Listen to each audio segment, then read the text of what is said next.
정치권의 핵심 키워드로 대선 전국 짚어보는 시간입니다. 최진봉 성공회대 교수, 이두화 국민의힘 선대본부 법률지원단 부단장과 정리해보겠습니다.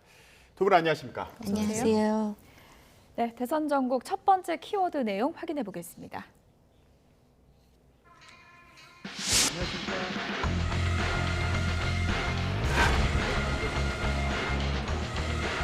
도저히 입에 담을 수 없을 정도로 몹시 거친 이 후보의 욕설이 난무하는 저의 과거의 한 부분이고 책임져야 될 부분이기 때문에 깊이 사과드리고 다시는 벌어지지 않을 일이니까 국민들께서 용서해 주시면 고맙겠습니다.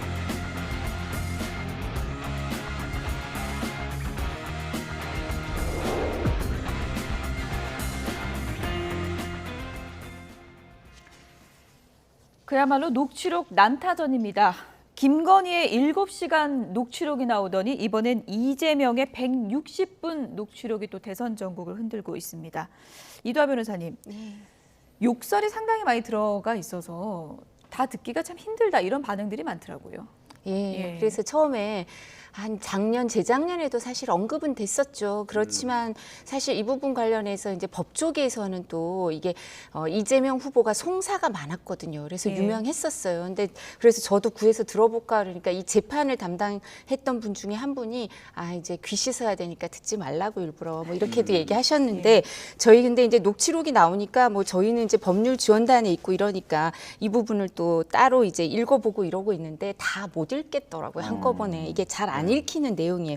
근데 사실 이 부분에 대해서 욕설만 있는 건 아니고요. 저희가 좀 검증을 하기 위해서 뭐 욕설한 부분에 대해서는 품성, 자질 이런 문제 국가 원수가 될 뿐이죠. 성남시장이나 아니면 경기도지사하고 또 다르거든요. 국가 원수가 이런 이렇게 용어를 쓴다 이런 게 적절한지도 국민이 판단해야 될 부분이 있고요.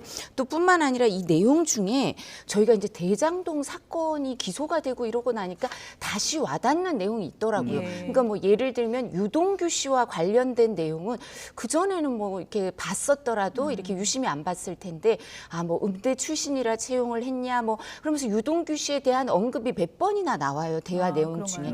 몇 차례나 나오니까 그러면 측근이 아니라고 얘기하기가 어렵지 않나. 형제간에 막 얘기를 계속하니까 유동규 씨 개인에 대해서 이런 부분도 생각을 하게 되고요. 그리고 정신병원 입원 압박 추정 내용도 나오니까 그 부분에 대해서도 다시 한번 생각하게 되고요.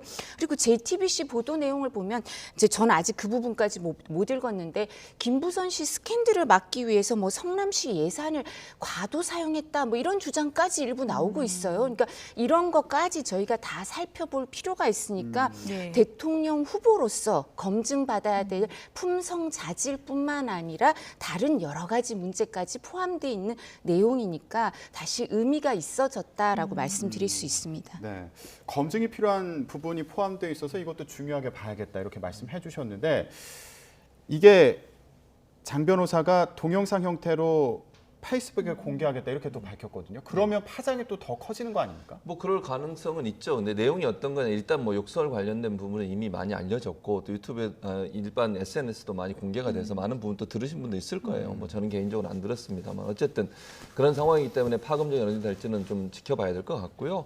또 이재명 후보가 어제도 뭐 사과한 모습 우리가 영상으로 봤습니다. 계속 사과를 하고 있어요. 이 문제에 있어서는 뭐 이미 녹취가 있는 것이고 본인이 어쨌든 그런 발언한 것 자체는 어쩔 수 없는 거잖아요. 과거의 일이고 본인이 대통령 후보 될 거라고 생각했으면 그렇게까지 안 했겠죠. 그리고 또 하나는 이제 이재명 후보 측에서는 이런 일이 발생하게 된 배경이 이제 가족사가 상당히 어려운 게 있지 않습니까? 형님 되신 분이 어쨌든 성남시장 된 동생을 이용해서 뭔가 이권에 개입하려고 하고 그걸 이제 거부했더니 어머님을 찾아오거든요. 어머님한테 정말 입에 담을 수 없는 욕설도 하고 그다음에 위해도 가하고 이러다 보니까 이제 동생 입장에서 화가 나서 하는 과정에 저런 얘기가 나온 거예요. 물론 그렇다 하더라도 욕설을 저렇게 심하게 한 거는 분명히 잘못됐죠. 그건 저는 끊임없이 사과해야 한다고 봐요. 국민이 용서하지 않으면 어떻게 하겠습니까? 방법이 없어요.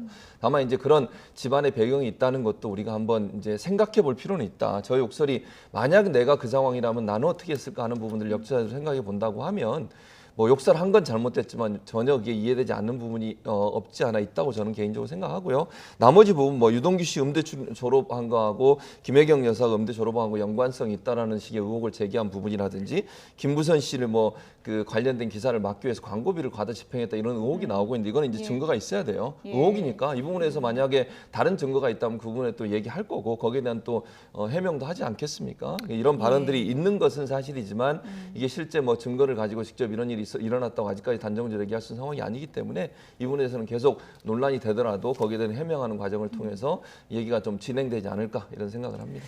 제가 조금 또 보충 설명을 드리자면 그 이재명 후보 측에서는 항상 그 고 이재선 씨죠.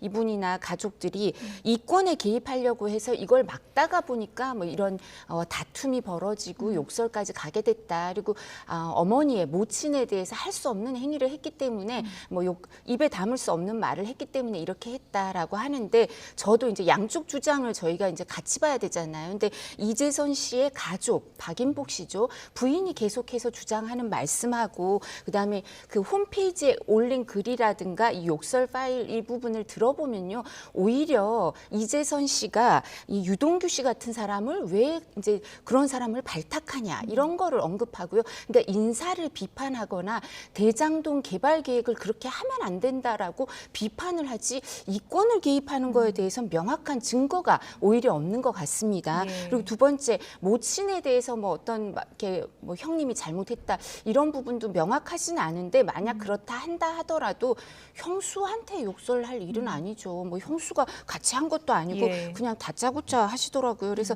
이런 부분에 대해서는 양쪽 주장을 저희가 같이 들어볼 예. 필요가 있는 것 같습니다. 그러니까 이제 그거는 이제 이도하 변호사가 말씀하신 그 쪽에서 얘기고 이재명 후보 측에서는 이 녹취록에는 없지만 예를 들면 성남시에 근무했던 고위공직자들에게 예컨대 전화를 해가지고 압박을 하거나 뭐 이권에 개입한다는 그런 얘기들이 다 있기 때문에 이 예. 녹취록이 안에는 없지만 이재명 후보가 얘기했던 부분들은 사실에 가깝다고 저는 생각을 해요. 그러니까 예. 양측의 의견이 저는 이제 부딪히고 있는 부분이 있어요. 박인복 씨가 주장하는 부분도 있고 이재명 후보 측이 주장하는 부분이 있으니까 그는 증거를 통해서 확인하면 될 거라고 생각을 합니다. 예, 뭐 가족사의 내막까지 들여다봐야 되는 이런 선거의 그런 난타전이 벌어지는 상황인데 민주당에서는 일단 장 변호사 고발을 하고 그리고 이거 편집해서 틀면 이것도 또 선거법 위반으로 우리는 고발할 계획이다 이런 입장을 밝혔거든요. 이에 대해서는 어떻게 보십니까?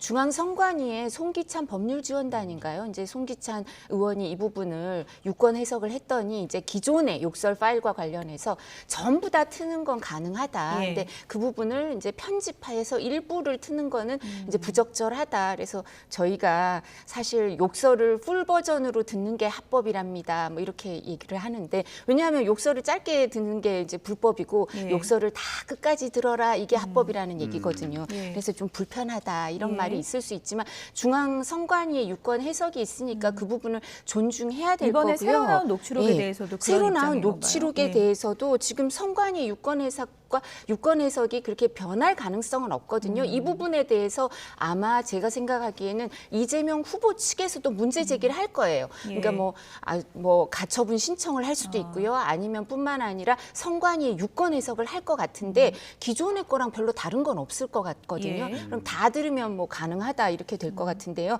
뭐 삐삐 처리되는 데가 많지만 모든 1부터 100까지 모두 다 욕설은 아니잖아요. 그죠? 그 부분에서 검증할 부분이 있으니까 그리고 욕설이면 후보자 본인의 용어 사용이니까 예. 이 부분도 들어야 된다고 뭐 중앙선관위에서는 해석할 여지도 예. 있습니다. 이제 한 가지만 짧게 근데 설명하면 네. 이런 입장도 있습니다. 네. 황교익 씨 같은 경우에는 이거 차라리 풀 버전으로 다 좀 들어봐 달라 제발.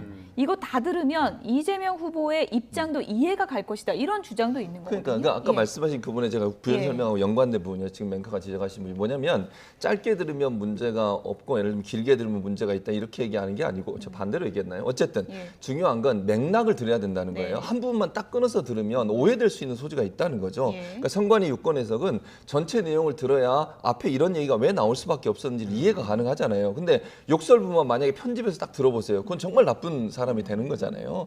그러니까 선관위 유권 해석은 이게 선거에 미칠 영향도 있고 이렇게 한 부분만 끊어서 듣게 되면 오해를 불러일으켜서 전체 맥락을 이해할 수 없으니 황교익 씨도 그런 같은 입장이라고 저는 생각이 드는데 예. 전체 얘기를 다 들어야 아 이런 맥락에서 이런 얘기가 나왔구나 하고는 이해가 되는 부분 이게 이제 선관위 유권 해석이라고 생각을 합니다. 네.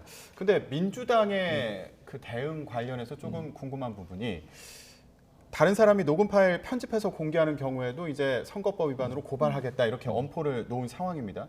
근데 김건희 씨 녹음 파일 보도에 대해서는 본방사수로 외쳤잖아요. 네, 그랬었죠. 이 부분은 어떻게 봐야 됩니까? 그러니까 이제 이건 정치적으로 사실은 본인들한테 유리하고 불리하고 이런 부분을 따져서 얘기하는 거죠. 근데 기본적으로 이제 이 그 녹취록 같은 경우에는 이게 선관위 유권 해석을 받았기 때문에 그 자체가 불법이 될 수밖에 없어요. 왜냐하면 선관위에서 그렇게 하면 안 된다고 얘기를 했고, 그걸 만약 그런 행동을 했을 때는 당연히 고발할 수밖에 없는 상황이죠.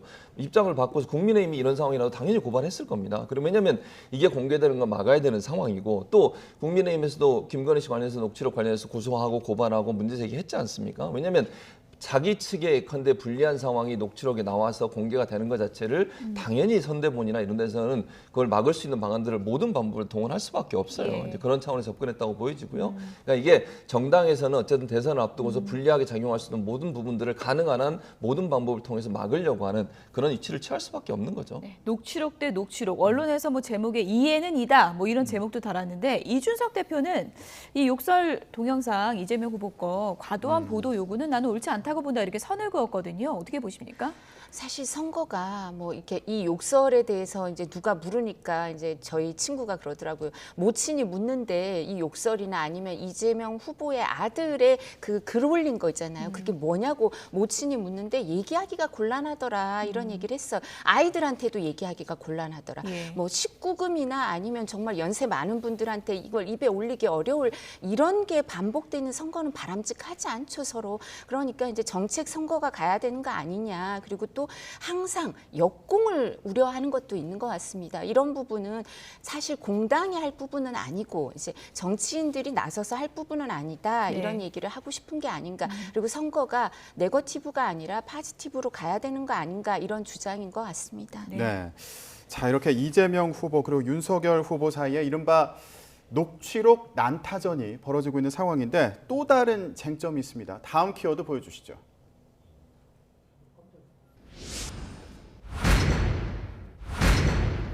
네. 양자 TV 토론 27일이냐 31일이냐. 예.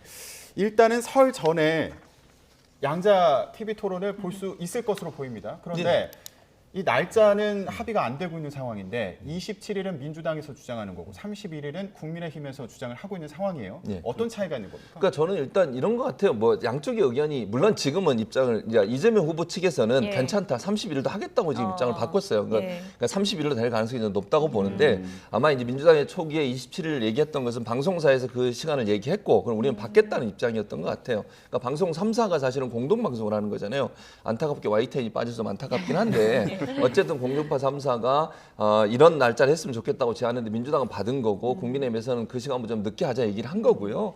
제가 볼 때 특별히 크게 차이가 있다기보다는 아마 이제 민주당 입장에서 이런 것 같아요. 조금 빨리 하자 이런 입장인 좀 것 더 빨리. 같고 예. 민주당은 국민의힘은 좀 뒤에 하자 이런 입장의 차이인 것 같은데 지금은 뭐 이재명 후보는 상관없다 그랬어요. 30일 날 해도 되고 관계 없으니까 언제든 빨리 하자라고 예. 입장이니까 제가 볼 때는 이 날짜 가지고 크게 문제가 될 거라고 보지는 않고요. 예. 만약에 국민의힘이 계속 31일 주장하신다고 하면 방송사의 여건만 맞으면 제가 볼 네. 때는 31일에 이루어질 가능성이 있다고 봅니다. 최춘봉 교수님이 나오신 김에 태기를 하나 해주시면 제가요? 어떨까요? 제가 되기를 하면 저는 뭐 빠르면 좀 빠르면 좋다고 생각해요. 27일이 낫다. 저는 그렇게 생각하는데 네. 그래도 합의를 해야 되잖아요. 이게 왜냐면 양측이 합의가 안 되면 토론이 안 돼요. 어쩔 수 없는 상황이니까 양측이 다 합의하는 날짜 할 수밖에 없고 그렇다고 하면 저는 뭐 이루어지는 게 중요하다고 생각합니다. 예. 30일이라 하더라도 저는 뭐 큰 문제가 없다고 보는데 저는 빨리 하는 게 예. 좋다는 개인적인 생각은 있습니다. 만약에 이제 31일에 하면 설 전날 그러니까 그때가 뭐냐면 가족들이 제일 많이 예. 모여 있을 때거든요. 예. 시청률이 극대화되고 이제 이 토론의 효과가 극대화되는 거 아닌가 해서 31일을 말씀을 드리는 거고요. 시간도 뭐 좀 저녁대로 하자고 했죠. 밤 10시 조금 더 아니고. 너무 네. 밤 10시부터 12시까지 하면 본방사수를 할 수 있는 사람은 많지 않잖아요, 예. 솔직히요. 그러니까 좀 더 많은 사람이 볼 수 있고 왜냐하면 국민들한테 그 검증을 할 기회를 주자 국민 눈높이에 맞춰서 이 얘기면 많은 국민들이 보고 판단할 수 있는 시간에 맞춰서 제공하는 게 효율적이잖아요. 되잖아요. 그래서 이렇게 말씀드렸던 거고요. 며칠 차이가 뭐가 있겠습니까? 그러니까 시청률이 높은 예. 게 중요한 거 아닌가 싶고요. 뭐 이재명 후보 측도 아마 예. 합의가 돼서 저는 사실상 이루어질 텐데 오히려 뭐 저희 다음 이제 이어서 나오겠지만 다른 후보들의 반발 때문에 이게 법원까지 가면 어떻게 될지 오히려 그 부분이 우려가 됩니다. 양자 간 합의는 가능할 것 같습니다. 예. 네. 지금 말씀하신 것처럼요. 국민의당 같은 경우에는 중계방송사 상대로 해서 방송 금지 가처분 신청을 내겠다 이런 입장인데 이거 어떻게 보세요? 가능성은? 2007년에 이렇게 가처분을 해서 받아들여진 적이 있거든요. 그때 그러니까 뭐 이렇게 이명박 후보, 정동영 후보, 이회창 후보 3인만 토론을 대선 토론을 하려고 했어요. 근데 다른 후보 그러니까 권영길 후보랑 문국현 후보가 가처분 신청을 해서요. KBS, MBC 이제 양사 공동 주최로 했는데 무산됐어요. 가처분 신청이 받아들여져서. 예. 그런 예가 있고요. 2014년에 서울시장 선거였는데요. 정몽준, 박원순 이 양 후보가 토론에 합의를 했는데요. 예. 이제 그 통합진보당에서 이건 신청을 했었는데 그때는 기각이 됐거든요. 그래서 이 부분을 봐야 될 텐데 기본적으로 방송에 이제 이 방송사들이 합의하는 거니까 이 법정 토론은 아니거든요. 그래서 예. 가능한데 방송의 자율성, 근데 국민들한테 알 기회를 균등하게 주는 이 양자 이걸 법원에서 어떻게 판단할지 봐야 될 것 같고요. 그리고 2017년 대선에서도 심상정 후보가 계속 이제 양자 토론을 한다고 하니까 이제 그때도 이렇게 강하게 주장해서 KBS 토론에 마지막에 들어가서 같이 했거든요. 그래서 방송사에서 뭐 여지를 둘지 아니면 정말 그 가처분까지 가서 법원 결정이 나올지는 지켜봐야 할 것 같은데 이제 상반된 양쪽 예가 다 있어서 결론이 어떻게 될지는 말씀드리기 어려운 것 같습니다. 어쨌든 뭐 제3지대 후보를 지지하는 유권자도 많기 때문에 예. 이분들의 목소리를 또 반영할 수 있는 토론에도 좀 보장이 돼야 된다 이런 말씀을 좀 드리고 싶고요. 대선 전국의 치열한 싸움을 저희가 계속 얘기를 해봤는데 이번엔 유권자의 간절한 호소가 있어서 이 키워드를 준비해봤습니다. 다음 키워드 보여주시죠. 안녕하십니까. 허경영 대통령 후보입니다. 네, 전화 총력전 이제 좀 그만해달라 이런 유권자의 호소가 잇따르고 있어서 오늘 저희가 이 내용을 좀 선택해봤습니다. 최진문 교수님 전화 예. 받아보셨죠? 저도 받았죠. 요즘 시도 때도 없이 온다고. 시도 때도 없이 와요. 정말 너무 스트레스 받습니다. 이게 아니 그러니까 본인의 뭐 입장을 전하는 건 이해가 되는데 한편으로는 이런 생각도 어떻게 내 전화번호를 알았지 이런 생각도 들어요. 어떻게 전화번호를 알고 이렇게 전화를 할까 이런 생각도 들고 너무 지난번에 사실은요 수험생들은 엄청나게 이것 때문에 화가 났었습니다. 수도권 지역 같은 경우에 이제 합격자 발표가 연말에 있었거든요. 수시 그 과정에서 02가 찍혀요 번호가. 예. 그럼 이제 이 번호가 02로 찍히니까 이게 허경영 후보 측에서 보낸 건지 모르고 전화 받았는데 너무 허탈하지 않습니까? 그렇죠. 그리고 이 전화 통화하다가 또 혹시나 그 사이에 전화가 오면 또 어떻게 해요? 예. 또 응급실 같은 경우도 빨리빨리 일을 처리해야 되는데 이 전화 때문에 제대로 작동하지 못하는 분도 있었고요.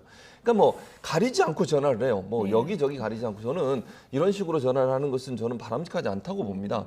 물론 이제 허경영 후보 측에서는 그게 본인들한테 필요하고 인지도를 높이기 위한 방법이라고 생각이 들겠지만 국민들이 받고 있는 피로도는 엄청나게 크다는 걸 꼭 기억했으면 좋겠다는 생각이 듭니다. 네.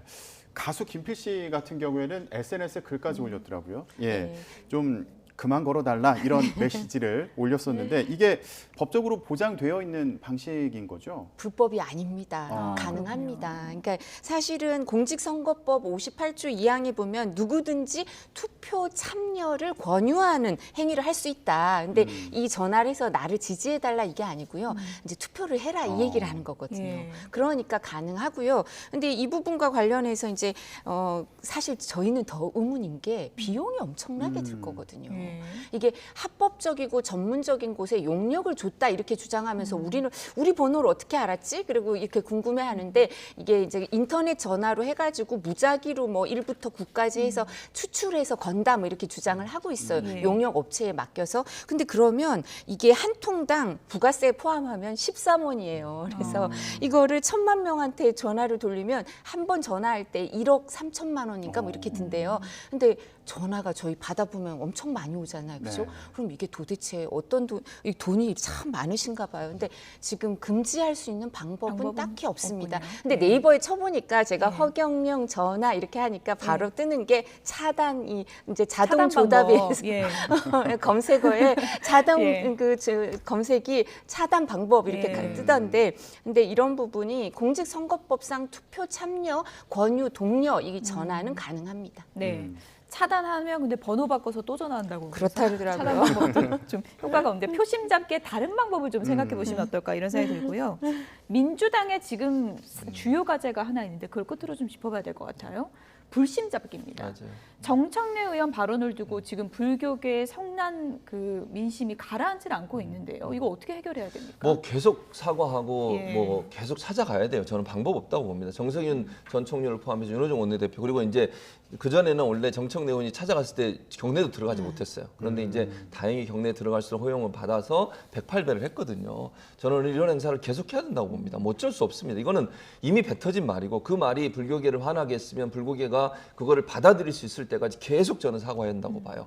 뭐 후보도 가서 사과를 했고 대표도 사과를 했고 했지만 정청래 의원이 저런 발언은 너무 지나쳤고요. 저런 발언 때문에 불심이 떠나가게 되면 선거에 엄청난 영향을 미칩니다. 지금 뭐 불교계에서 집회까지도 예정돼 있는 상황 아니겠습니까? 예. 다행히 이제 108배 하고 나서 약간 조금 이제 누그러지신 걸로 저는 개인적으로 생각을 하는데, 완전히 용서하실 때까지 저는 끝까지 계속 사과해야 된다. 어쩔 수 없어요. 뱉은 말을 주워 담을 수는 없는 거고, 예. 그럼 진심을 보여서 정말 잘못됐다고 하는 부분들을 인정하고 그 부분이 당 전체가 나서서 불교계의 마음을 잡기 위해서 온갖 노력을 다 해야 된다. 그거밖에는 방법이 없다. 저는 그렇게 봅니다. 네. 예. 지금 민주당에서는 108배도 하고 예, 불심 돌리기 위해서 굉장히 애를 쓰고 있는데 윤석열 후보 같은 경우에도 무속 논란 예. 있었잖아요. 종교계 뭐 얘기는 없습니까? 종교계는 모두 다 양쪽 당 다, 그러니까 모든 대선 후보들이 뭐 양당뿐만 아니라요, 모든 대선 후보들이 종교계에 신경을 쓰죠. 지금 말씀하신 것처럼 불교계 얼마 전에 YTN 보도를 보니까 최소로 잡아서 760만 명이라고 하더라고요. 예. 그런데 그래서 이런 부분들 신경을 쓸 수밖에 없고요. 그리고 지금 문제가 되는 건 이핵관이 존재하는 게 문제 아닐까요? 정청래 의원한테 와서 이핵관이라고 주장하는 사람이 전 이재명 처음에 후보에. 죄송하지만 이준석 대표가 아닐까 그죠. 이러다가 저희도 예. 이준석 대표가 그럴 리가 없는데 그랬는데 예. 이재명 후보의 핵심 예. 관계자가 와서 탈당을 권유하고 있다고, 여기에 대해서 힘들다고 하시는데 예. 뭐 이핵관도 문제가 있고요. 정청래 후보가 사실 문제되는 행동을 하신 거죠. 예. 이 부분 받아들일 때까지 최진봉 교수님 말씀처럼 이제 진정성을 가진 예. 태도를 보여야 될 텐데 이핵관이 나타난 것도 예. 놀랍습니다. 누굽니까 이 얘기? 잘 모르겠는데 이해관이 누군지 모르겠고 예. 저는 모르겠어요. 이제 정청래 의원이 저렇게 말씀을 근데 하셨다고 탈당 하니까 안 한다는 입장이죠? 네, 뭐 안 그러신 것 하신다는 같아요. 예. 근데 이제 뭐 모르겠습니다. 이게 어떻게 흘러갈지 모르겠는데 만약에 진짜 아까 말씀드린 것처럼 대규모 불교 집회가 이루어지는 상황까지 가게 되면 그때까지도 마음을 안 푸시고, 왜냐하면 불교계는 계속 정청래 의원 탈당시키라고 주장을 하고 계세요 지금도. 그래서 그 부분이 정말 그때까지 가게 되면 극약 처방을 하는 상황까지 갈 수도 있을 텐데 저는 그 전에 해결되길 바랍니다. 논란이 꽤 오랫동안 지속되고 있더라고요. 맞아요. 그래서 이게 초창기에 처음에 그냥 빨리 이걸 문제를 수습했으면 좋았는데 약간 좀 시간이 늦어지면서 그게 더 깊어진 것 같은데, 어쨌든 이 부분에 대해서는 뭐 상황을 좀 지켜봐야 되고요. 만약 불교계가 그렇게 대규모 집회까지 하신다고 하면 정청래 의원도 아마 뭐 여러 가지 생각을 하시지 않을까 개인적으로 그런 생각이 그러니까 있습니다. 10월에 시작됐는데 아직도 해결이 안 되고요. 예. 그리고 정청래 의원이 처음 사과를 하러 간 게 11월 중순이니까 한 달 이상 지나서 가서 그것도 좀 늦지 예. 않았나 싶습니다. 핵관이라는 단어가 이제 민주당에서도 나오는데 이거 어떻게 해결될지 저희가 좀 네. 지켜보도록 하겠습니다. 최진봉 성공회대 교수, 이두아 국민의힘 선대본부 법률지원단 부단장 두 분이었습니다. 고맙습니다.